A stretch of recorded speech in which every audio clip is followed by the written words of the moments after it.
दोस्तों नमस्कार, स्वागत है आपका यूट्यूब चैनल एबी टेक में। आज है 9 जून 2024 और जान लेते हैं आज की महत्वपूर्ण खबरें जो आज के प्रमुख समाचार पत्रों पर छाई हुई हैं और आप लोगों के लिए बहुत ही इम्पोर्टेंट हैं। सबसे पहले यहाँ पर देखिए अपडेट है कि पेपर लीक व सालवर गैंग से निपटने के लिए प्रदेश में बनेगा नया कानून। सीएम योगी आदित्यनाथ ने कहा कि युवाओं के हित संरक्षण के लिए राज्य सरकार संकल्पित है। हर एक युवा की मेहनत, मेधा और प्रतिभा का सम्मान है। पेपर लीक या सालवर गैंग जैसी अराजक गतिविधियों को कतई स्वीकार नहीं किया जा सकता है। ऐसे अपराध में संलिप्त हर अपराधी के खिलाफ ऐसी कठोरतम कार्रवाई की जाए जो नजीर बने। ऐसे प्रकरणों में अपराधियों के विरुद्ध कार्रवाई के लिए कठोर कानून लाया जाना चाहिए। इसके लिए यथाशीघ्र आवश्यक कार्रवाई की जाए। सीएम ने पेपर सेट करने से लेकर के एमआर सीट स्कैनिंग और परिणाम तैयार करने के लिए अलग अलग एजेंसियों की मदद लेने के भी दिशा निर्देश दिए गए हैं। मुख्यमंत्री ने विभिन्न विभागों में रिक्त पदों पर चयन प्रक्रिया तेज करने के लिए शनिवार को विभिन्न चयन आयोगों के अध्यक्षों के साथ महत्वपूर्ण बैठक की। यानी कि कल शनिवार जो निकल गया, इसमें विभिन्न आयोगों के साथ बैठक हुई है। बैठक में चयन प्रक्रिया, भर्ती प्रक्रियाओं में तेजी की बात की गई है। चयन परीक्षाओं की शुचिता, पारदर्शिता और गोपनीयता सुनिश्चित करने पर बल देते हुए मुख्यमंत्री ने इसके दौरान चयन प्रक्रियाओं में व्यापक सुधार पर जोर दिया। इसके अलावा चयन प्रक्रिया की समयबद्धता सुनिश्चित करने के लिए भी निर्देश दिया। जैसा कि आप लोग जानते हैं, उत्तर प्रदेश की कोई भर्ती हो, पंचवर्षीय योजना बन जाती है तो ये समय का कोई रिस्ट्रिक्शन नहीं है। अब तक तो समय रिस्ट्रिक्शन की भी बात कही है। अब खैर इसके लिए जब तक कोई कठोर कानून नहीं बनेगा तब तक कुछ होने वाला नहीं है। ओरली कुछ भी बोलने से नहीं होता है। मुख्यमंत्री ने आयोगों में प्रचलित चयन प्रक्रियाओं, भावी कार्यक्रमों के बारे में भी जानकारी ली। देखिए, तो यहाँ पर देखिए एक महत्वपूर्ण अगर बात करें तो क्या बात हुई है, तो यहाँ पर देखिए लिखा है अब एक ही एजेंसी नहीं कराएगी पूरी परीक्षा। योगी ने कहा कि पेपर सेट करने की प्रक्रिया, उनकी छपाई, कोषागार तक पहुँचाने, कोषागार से परीक्षा केंद्रों तक पहुंचाने, परीक्षा की व्यवस्था और परीक्षा के बाद ओएमआर सीट आयोग तक पहुंचाने, ओएमआर की स्कैनिंग, परिणाम तैयार करने सहित पूरी व्यवस्था में व्यापक सुधार की आवश्यकता है। अलग अलग कार्यों के लिए अलग अलग एजेंसियों का उपयोग किया जाए। एजेंसी के रिकॉर्ड की भलीभांति जांच करने के बाद ही दायित्व दें। उन्होंने कहा कि हर पाली में 2 या 2 से अधिक पेपर सेट जरूर होने चाहिए और प्रत्येक सेट के प्रश्न पत्र की छपाई अलग अलग एजेंसी के माध्यम से कराया जाना चाहिए। पेपर कोडिंग को भी और व्यवस्थित करने की आवश्यकता है। तलाशी लेने के लिए महिला कर्मचारियों की नियुक्ति हो। ठीक है, तो उन्होंने कहा कि सपोज करो आज परीक्षा है तो एक पाली में कम से कम 2 सेट हों और दोनों सेट अलग अलग एजेंसी द्वारा छापे गए हों।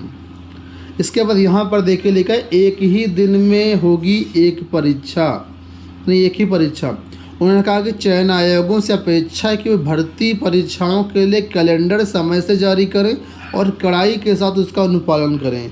सभी चयन आयोग परस्पर समन्वय से यह सुनिश्चित करें कि एक दिन में एक ही परीक्षा आयोजित की जाए। कुछ पदों के लिए शैक्षिक योग्यता निर्धारण में समकक्ष योग्यता के संबंध विसंगतियों की सूचना प्राप्त हुई है। संबंधित विभाग प्रकरण का समाधान करके जल्द जो है सही जानकारी उपलब्ध कराएं। तो समकक्षार्हता मामले को लेकर के भी यहाँ पर देखिए इस बयान दिया गया है कि ये जो जानकारी हमको प्राप्त हुई है और जो भी आयोग इसको देख रहे हैं वो अपना जल्द से जल्द इसको जो है दुरुस्त कराएं। आगे लिखा है चयन परीक्षाओं के सेंटर के लिए राजकीय माध्यमिक डिग्री कॉलेज, विश्वविद्यालय, polytechnic, engineering college, medical college या साफ सुथरे ट्रैक रिकॉर्ड वालों को ही सेंटर बनाया जाए। सीसीटीवी की सुनिश्चितता कराई जाए। तो ये कुल मिलाकर कल जो बैठक हुई आयोगों के साथ, उसमें काफ़ी सारी चीज़ें उन्होंने कही हैं, इंस्ट्रक्शन दिए हैं। कितना ये कारगर हो पाती हैं समय के साथ, अब वो देखने वाली बात होगी। यहाँ पर यह भी कहा कि पेपर लीक रोकने के लिए जो आयोग हैं वो एसटीएफ संपर्क में रहें और भर्ती प्रक्रिया में अनावश्यक विलम्ब न हो। इसके साथ यहाँ पर एक हेडलाइन देख सकते हैं कि गड़बड़ी होने पर डीएम और डीआईओस भी होंगे जवाबदेह, क्योंकि जो परीक्षा केंद्र होते हैं वो ज़्यादातर एडेड कॉलेज या राजकीय कॉलेज को बनाए जाते हैं। इसके अलावा डिग्री कॉलेज वगैरह को बनाया जाता है। तो इसके लिए DIOs और DM को भी जवाबदेह बनाया जाएगा। अगली देखो अपडेट है नीट परिणाम को लेकर के। लिखा है अभ्यर्थियों ने परिणामों में सुधार की मांग की, NTA के स्पष्टीकरण से संतुष्ट नहीं। नीट परिणाम पर भड़के अभ्यर्थी। नीट परिणाम को लेकर के लखनऊ में शनिवार को छात्र छात्राओं ने प्रदर्शन किया। हजरतगंज में बड़ी संख्या में छात्र छात्राएं एकत्रित हुए और नीट 2024 पुनः कराने की मांग की। छात्र नीट हमें न्याय दीजिए जैसी तख्तियों के साथ भीषण गर्मी में विरोध करते हुए दिखे। यहाँ पर देखिएगा कैंसल नीट रिजल्ट और वी वांट जस्टिस और री एग्ज़ाम कराने की छात्रों ने यहाँ पर मांग की है। अभ्यर्थियों ने कहा कि NTA ने लगभग 1600 उम्मीदवारों को ग्रेस मार्क्स दिए हैं, जिससे पूरी रैंकिंग तालिका में गड़बड़ी हुई है। अच्छा स्कोर करने वाले छात्र पसंद के अच्छे कॉलेज में प्रवेश से वंचित हो गए हैं। कानपुर, बनारस और प्रयागराज में भी प्रदर्शन इसको लेकर के हुआ है। यहाँ पर देखिए अपडेट है कि यूपी बोर्ड से बदतर लोक सेवा आयोग के हालात। आयोग ही कॉपियों को सुरक्षित नहीं रख सका। कॉपियों में हैंडराइटिंग बदलने और पन्ने फटने से आरोप से व्यवस्था पर उठे सवाल। अभी आपने देखा होगा कि PCSJ भर्ती कम में कॉपी बदलने का मामला सामने निकल के आया है। अभी मामला काफ़ी हाईलाइट हो चुका है, उसी से जुड़ी हुई अपडेट यहाँ पर है। देखिए लिखा है कि PCS की कॉपी देखने को साल भर बाद बुलाया। PCS मेंस में EWS का था सर्वाधिक कट ऑफ और ये PCSJ में कॉपी बदलने का मामला काफ़ी तूल पकड़ रहा है। तो बामुश्किल देखिए लिखा है कि 2012 से 2016 तक की भर्ती में भ्रष्टाचार हुआ था, तो बामुश्किल दाग धुले थे लोक सेवा आयोग के। इसके बाद RO पेपर लीक में और दाग बढ़ गया। अब यहाँ पर PCSJ में कॉपी बदलने का मामला, जिससे जो है फिर से लोक सेवा आयोग पर गहरा दाग लगा है। यहाँ पर देखिए अपडेट है कि PCSJ मुख्य परीक्षा की 18,042 कॉपियों की जांच शुरू। लोक सेवा आयोग को 1 जुलाई में हाईकोर्ट में देनी है रिपोर्ट। तो काफ़ी बड़ा मामला यहाँ पर है। अब मामला काफ़ी हाईलाइट हो रहा है और लोक सेवा आयोग को इन सब चीज़ों पर ध्यान देना चाहिए। यहाँ देखिए अपडेट है कि अभ्यर्थी ने RTI से 2 मई को सूचना मांगी थी।